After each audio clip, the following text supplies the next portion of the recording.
16 घंटे खेड्यात बाई काम करते आज भी. 16 तास. 16 तास कशाला म्हणते? पहाटपासून तर रात्री 10 पर्यंत.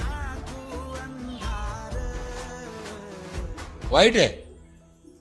आम्ही आमच्या इथं महिलाचं काम कमी कसं होईल याच्यावर लय विचार केला. सकाळी पाणी तापायचे 2 घंटे वाचले. एवढे सगळे पाणी मोफत आहे. आमच्याकडे एक पिठाची गिरणी आहे ग्रामपंचायतची, वर्षभर दळण फुकट टॅक्स भरणाऱ्याला.